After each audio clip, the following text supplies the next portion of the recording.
गुजरात के दिल में बसा एक छोटा सा गांव सुंदरपुर, जहां चारों तरफ हरियाली ही हरियाली है। खेतों में लहराती फसलें और मिट्टी की खुशबू में बसी एक शांत जिंदगी। ये गांव फेमस इसलिए था कि यहाँ खाने की तरह तरह के व्यंजन मिला करते थे। इसी गांव के एक कोने में रहता है विमल, एक गरीब लेकिन ईमानदार आदमी, जिसके पास पैसा कम है लेकिन हौसला और मेहनत की कोई कमी नहीं। विमल धीरू सेठ के यहाँ काम किया करता था। बहुत ज्यादा मेहनती आदमी था। जितना भी काम था वो बड़े ही दिल लगा के काम किया करता था। सेठ जी, मैंने अपना आज का काम पूरा कर दिया है। मुझे मेरा महीना के मजदूरी के पैसे दे दीजिए।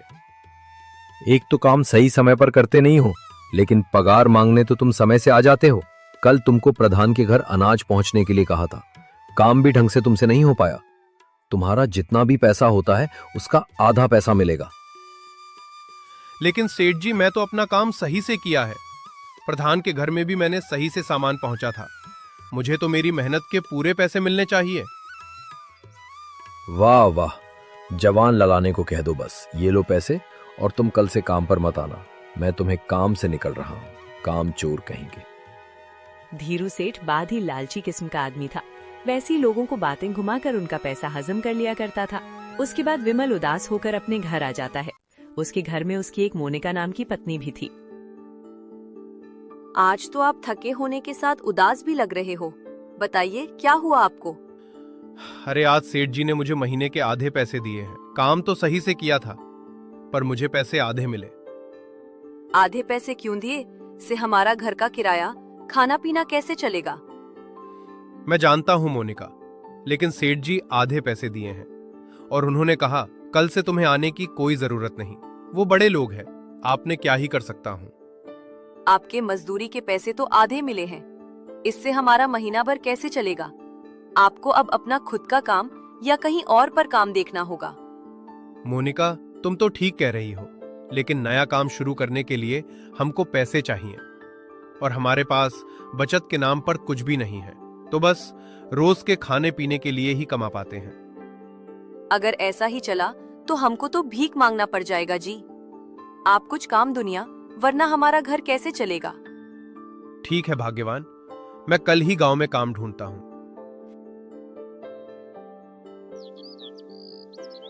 तभी विमल काम की तलाश में गांव के बाजार की तरफ जाता है।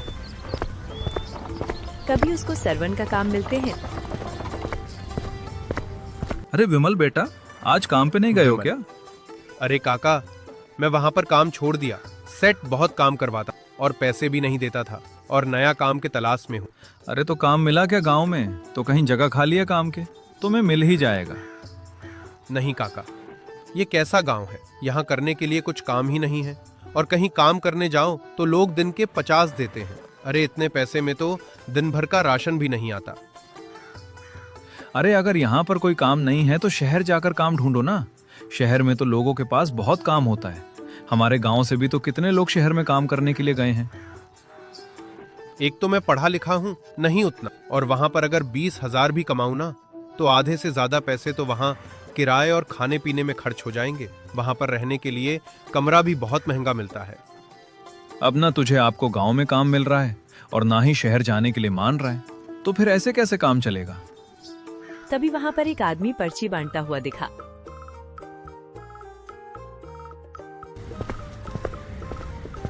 अरे भैया, ये किस चीज के पर्चे हैं? अरे यहाँ पर क्या बांट रहे हो? कहीं भंडारा लगा है क्या? यहाँ पर एक ढाबा खुला है, तो ये उसी का पर्चे है। आपको हमारे ढाबे पर स्पेशल गुजरात का मटन और पूरी मिलेगा। अगर आपको भी ढाबा पर जाकर खाना खाना है तो जरूर जाइए। उसकी बातें सुनकर विमल कहता है, भाई इधर मेरे पास राशन खरीदने के पैसे नहीं हैं, तो ढाबा पर जाकर खाना कहां से खाऊंगा? अरे ठीक तो है विमल बेटा, अभी नया नया ढाबा खुला है, मजदूरों के भी तो जरूर होगा। एक काम करो, वहां पर खाना बनाना, तुझे बहुत अच्छा पैसा मिल जाएगा। ठीक कहा काका आपने। मैं अभी जाकर उसे ढाबे में पूछता हूँ, मेरे लायक अगर कोई काम खाली हो तो। हाँ भैया, अभी ढाबा नया नया खुला है, तो सेठ जी कह रहे थे काम करने के लिए भी लोगों की जरूरत है। सेठ कारण का तो नाम सुना ही होगा, उन्हीं का ढाबा है। आप एक बार जाइए और सेठ जी से बात कर लीजिए। ठीक है भाई, ठीक है, मैं अभी जाता हूँ। विमल खुश हो जाता है और खुशी खुशी ढाबे पर पहुंच जाता है। अरे सेठ जी, अभी आपका जो आदमी ढाबे के पचे बांट रहा है ना, वो मुझसे मिला था। उसने कहा कि अभी ढाबा नया खुला है तो आपको काम करने वाले लोगों की जरूरत है, इसीलिए मैं यहाँ पर आया हूँ। मुझे कुछ काम चाहिए। ठीक है, लेकिन तुम ये बताओ कि तुम्हें क्या क्या करना आता है। अगर तुम्हें खाना बनाना आता है तो मेरे पास खाना बनाने वालों का भी काम है, और अगर तुम्हें वो नहीं आता है तो तुम मेरे यहाँ साफ सफाई का काम कर सकते हो। गरीब आदमी हूँ साहब, मुझे तो खाना बनाना बचपन से ही आता है। खाना मैं आपको बहुत अच्छे से बना कर दूंगा। आप ये बताओ, मुझे हर रोज के कितने पैसे मिलेंगे? देखो, हर रोज मैं तुम्हें 200 रुपए दूंगा, लेकिन खाना तुम्हें अच्छे से बनाना होगा। अरे दिन भर खाना बनाने के बस 200 रुपए? बाकी हवाई और रसोइयों को तो 500 रुपए मिलता है। देखो भाई, अभी अभी नया नया ढाबा खोले हैं। अगर तुमको और ज्यादा पैसे चाहिए तो तुम जा सकते हो। यहाँ पर काम करने के लिए लोगों की कमी नहीं है। नहीं नहीं सेठ जी, मैं इतने में ही काम कर लूंगा। आपको किसी और को रखने की जरूरत नहीं है। विमल की मजबूरी थी, इसलिए वो इतने कम पैसों में काम करने के लिए भी तैयार हो जाता है। वो ढाबे में पूरा दिन अच्छे से मटन, पूरी, चावल, दाल, सेठ जी जो जो कहते सारा चीज बना देता। वाह भाई, खुशबू तो काफी अच्छी आ रही है। तुमको खाना बनाना भी अच्छे से आता है। ऐसे ही विमल दिन भर खाना बनाता और तो शाम को उसे जो रुपए मिलते हैं उन पैसों में वो घर पर राशन लेकर चला जाता है। ये लो मोनिका, आज मेरी जो भी कमाई हुई थी उससे मैं ये थोड़ा दाल चावल और सब्जियां खरीद लाया। आज के राशन का तो इंतजाम हो गया, लेकिन अब कल के राशन का क्या करेंगे? अब तुम्हें चिंता करने की कोई जरूरत नहीं है मोनिका। गांव में एक नया ढाबा खुला है, मुझे वहां रसोई की नौकरी मिल गई है। अब हमारा यहाँ रोज खाना बनेगा, तुम चिंता मत करो। ऊपर वाले की लाख लाख शुक्रिया जो आपको अच्छा एक काम मिल गया। मोनिका भी ये बात सुनकर खुश हो जाती है। उसके बाद विमल के लाए हुए सामान से वो खाना बनाकर खाना खाते हैं। उसके बाद विमल फिर ढाबे पर जाता है, सारा खाना बनाता है। तभी गांव के कुछ लोग आते हैं।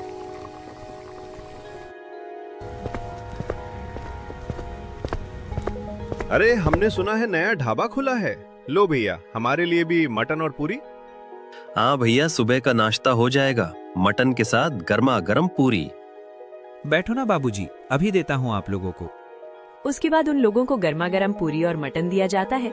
लोग बड़े चाव से वहीं पर मटन पूरी खाने लगते हैं और ऐसे ही तारीफ करके वहाँ से चले जाते हैं। उनके ढाबे पर सबसे ज्यादा बिक रही थी तो मटन और पूरी। ऐसे ही शाम हो जाती है। ऐसे ही विमल के बार बार कहने पर भी सेठ जी, शाम हो चुकी है, आज के पैसे दे देते तो मैं घर के लिए राशन लेकर जाता। अरे, मैं तुम्हें बताना भूल जा रहा था, मैं तुम्हें रोज के पैसे नहीं दे सकता। महीने का पैसा एक बार दे दूंगा। लेकिन सेठ जी, मुझे अपने घर के लिए राशन लेकर जाना है। मेरे पास बिल्कुल भी पैसे नहीं है। अगर आपने पैसे नहीं दिए तो हम भूखे मर जाएंगे। देखो, अगर ऐसी बात है तो तुम किसी से उधार ले लो। उसके बाद जब मैं तुम्हें महीने का पैसा दे दूंगा उसको चुका देना। अरे सेठ जी, आप समझने की कोशिश कीजिए ना। महीने का पैसे 2 या 1 दिन में पैसे तो वही है ना जो मैं काम कर रहा हूँ। अरे वही तो बोल रहा हूँ, तुम किसी और से उधारी ले लिए रहो। अगर मैं तुम्हें रोज के पैसे दूंगा तो क्या भरोसा तुम कब काम छोड़कर चले जाओ।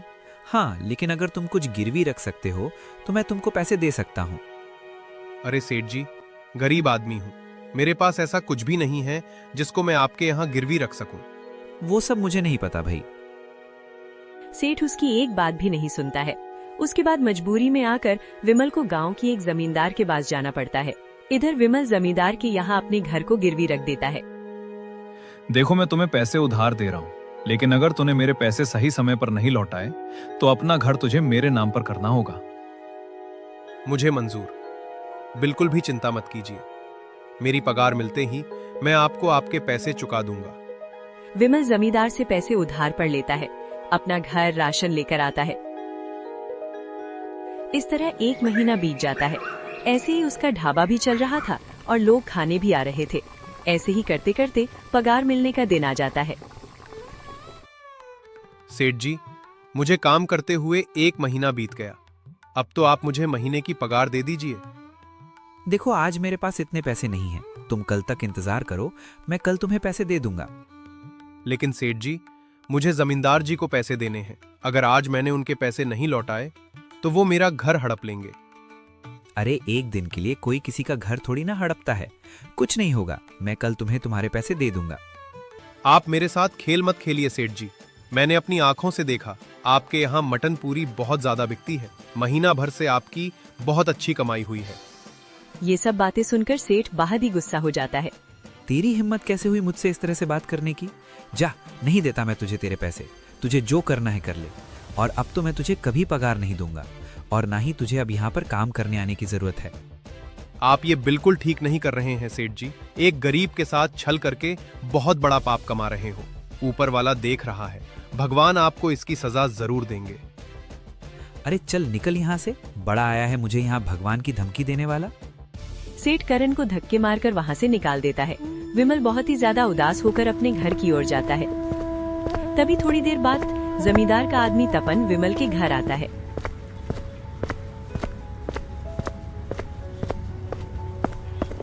हाँ भाई, याद है ना विमल कि आज तुझे जमींदार के पैसे देने हैं। सेठ जी ने तुझे याद दिलाने के लिए मुझे भेजा है।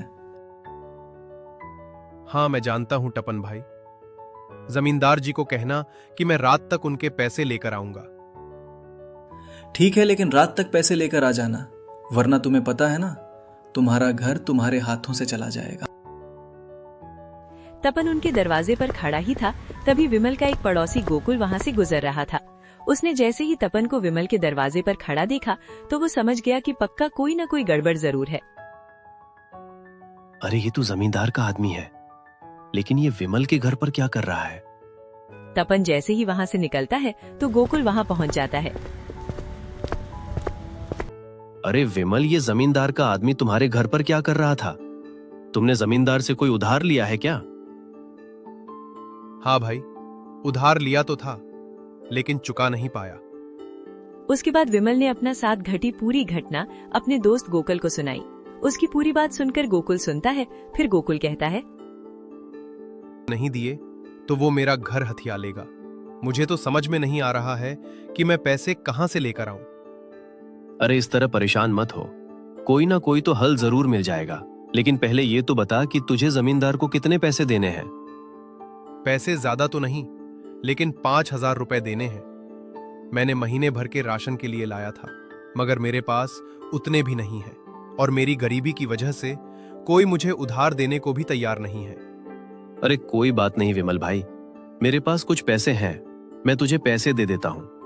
वरना इतने से पैसों की वजह से तेरे हाथ से तेरा घर चला जाएगा। और ठेकेदार तो है ही लोगों की मजबूरी का फायदा उठाने वाला, वरना 5,000 के ऊपर कोई किसी का घर नहीं हथियाता।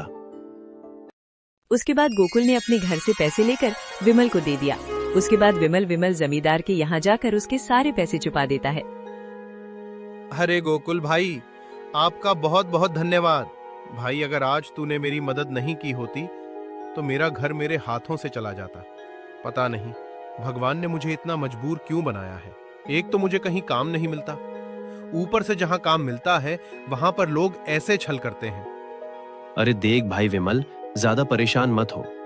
मैं तो कहता हूं तू अपना कोई काम शुरू कर।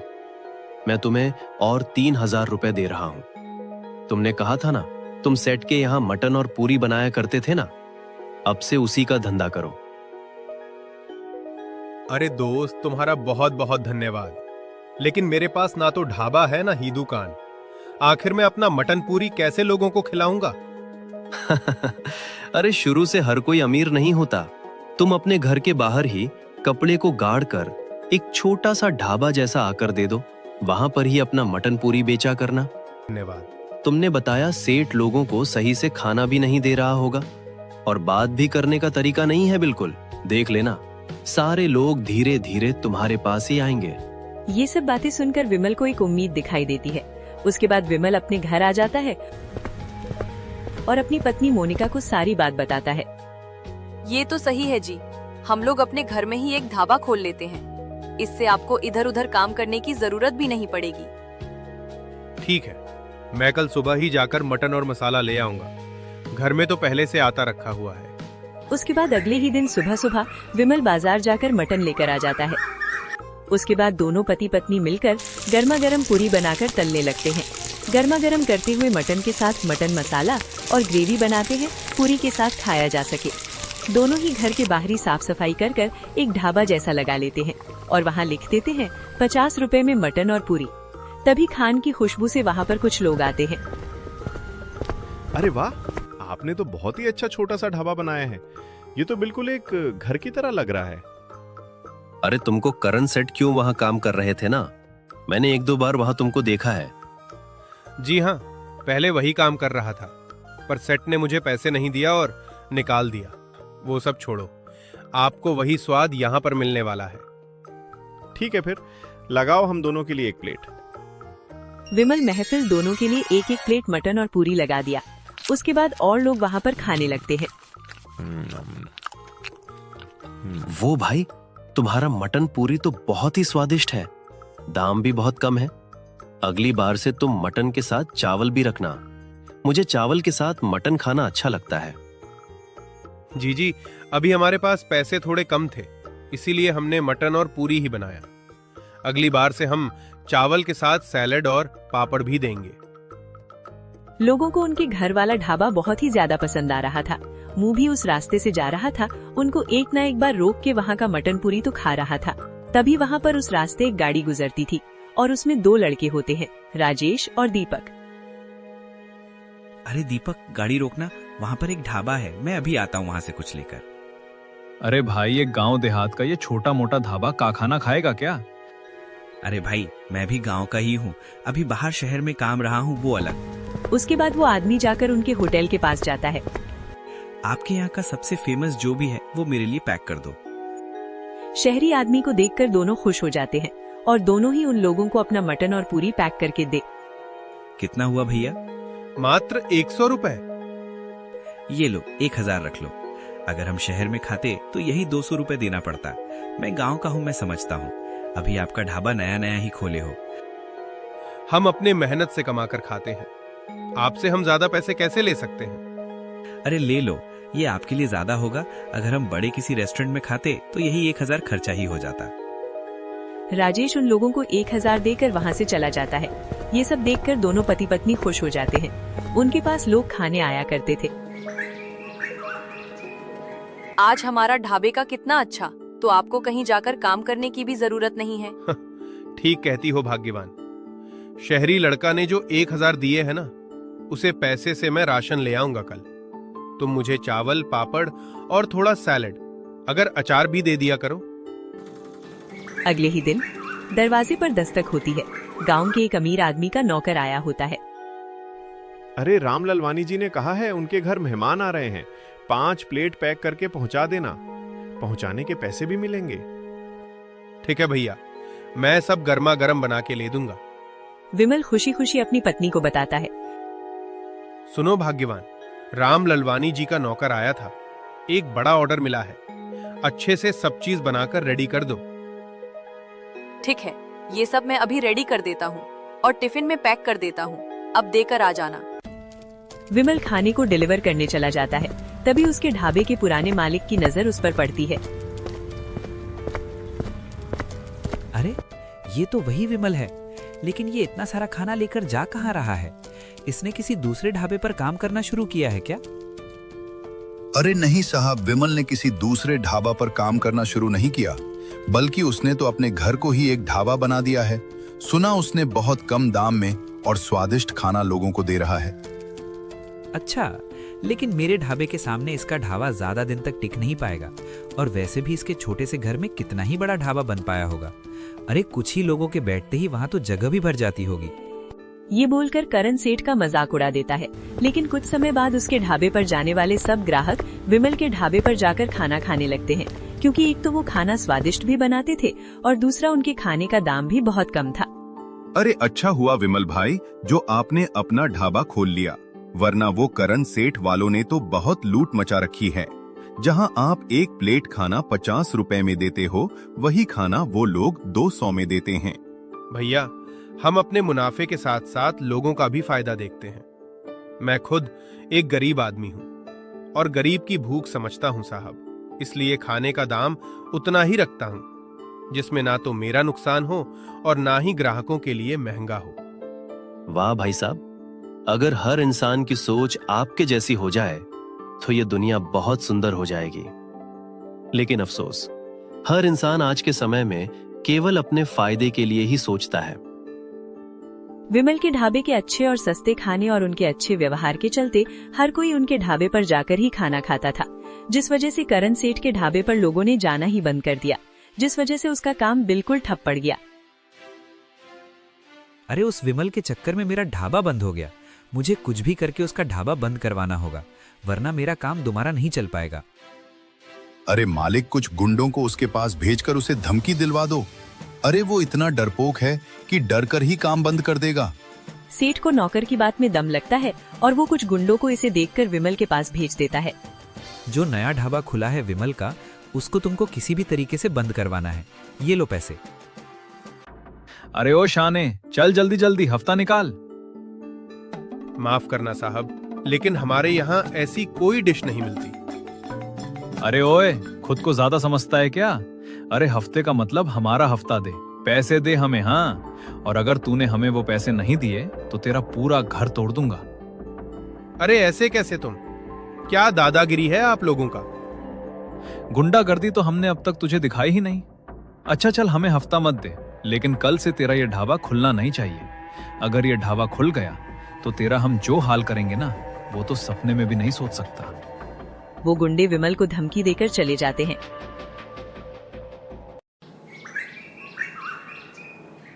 सुनो भाग्यवान, गुंडे आए हुए थे, उन्होंने धमकी दिया है अगर हमने ढाबा खोला तो बंद करवा देंगे। क्या करे भाग्यवान?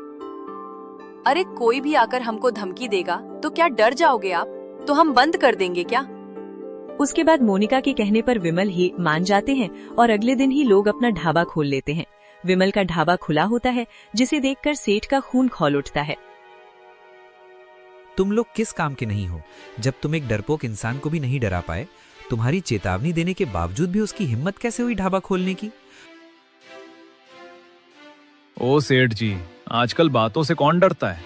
अगर उसे 2-4 लगवा दिए होते तो ढाबा खोलने की हिम्मत भी नहीं करता। ये तो खड़े खड़े मेरा मुंह क्या देख रहे हो? उसकी हड्डी पसली तोड़ दो ताकि वो कल से ढाबा ना लगा पाए। आपका काम कर देंगे सेठ जी, लेकिन हमको हमारे पैसे तो दो। मारपीट की अलग पैसे लेते हैं हम सेठ जी। पैसे तुम्हें कल भी दिए थे, लेकिन तुम कुछ काम नहीं किए। आज तुम अपना काम करो, उसके बाद पैसे दूंगा। उसके बाद गुंडों के साथ सेठ भी विमल के ढाबे पर चला जाता है कि ढाबे पर ग्राहक खाना खा रहे थे। उसके बाद धमकी देने लगते हैं। अब विमल, कल भी मेरे आदमी ने तुझे धमकी दिया था, तूने उनकी बातों को अनसुना करके आज फिर ढाबा लगा लिया। अच्छा, तो ये दोनों आपके आदमी थे? अच्छा किया कि मैं अपना ढाबा बंद नहीं किया। मुझे पहले ही लग रहा था, क्योंकि मेरे ढाबे खोलने के बाद तुम्हारे उस ढाबे पर कोई खाना जो नहीं जा रहा है। लेकिन आप मेरी भी बात सुन लीजिए सेठ जी, मैं अपना ढाबा किसी भी हाल में बंद नहीं करने वाला हूं। जो करना है कर लो, बहुत हो गई आपकी दादागिरी।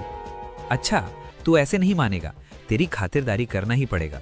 सुनो तुम लोग, इसको इतना पीटो कि जब तक ये अपना ढाबा खुद से ही बंद ना कर दे। कोई रहम मत करना इसके ऊपर।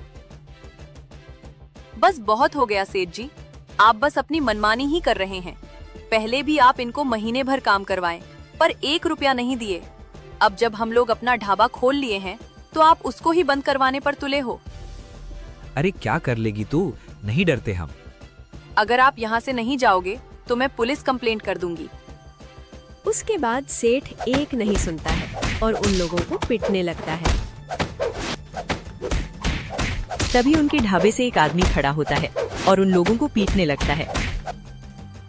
अरे बड़ा शौक है ना तुम्हें गरीबों पर अत्याचार करने का, लेकिन कोई बात नहीं, तुझे तो अब मैं बताऊंगा। अरे तुम कौन हो और क्यों हमारे मामले के बीच में आ रहे हो? मैं एक पुलिस ऑफिसर हूँ, अभी नहीं मेरी पोस्टिंग हुई है। मेखाना बनाने की वजह यहाँ आकर खाया करता हूँ। वो आदमी पुलिस ऑफिसर था जिसकी इस गांव में नई पोस्टिंग हुई थी। अब मैं तुम्हें बताऊंगा कि दादागिरी किसे कहते हैं। वो सेठ को रंगे हाथों पकड़ता है और उसे जेल में डाल देता है। सेठ को उसके किए की सजा मिलती है ऐसे ही उसके बाद विमल भी अपने ढाबे पर गरीबों और सबको खाना खिलाता है। धीरे धीरे उसके मटन और पूरी की चर्चा दूर दूर गांव में फैल जाती है। धीरे धीरे अपना एक बड़ा सा ढाबा भी खोल लेता है। अगर आपको भी ऐसी टेस्टी मटन और खाना है तो हमारे कार्टून कहानी चैनल को सब्सक्राइब कर दीजिए। हमारे अगले वीडियो में विमल झारखंड से, मोनिका रावत ऋषिकेश से, धीरू नेपाल से, राजेश यूपी से, दीपक छपरा जला, करण और सरवण बाप बेटे, तपन अंजलि हस्बैंड वाइफ और वीर राम लालवानी कमेंट किया था, तो इस वीडियो में इन सबका नाम इस्तेमाल किए। अगर आप चाहते हैं अगले वीडियो में आपका नाम इस्तेमाल हो तो प्लीज कमेंट में अपना एक प्यारा सा नाम लिख दीजिए।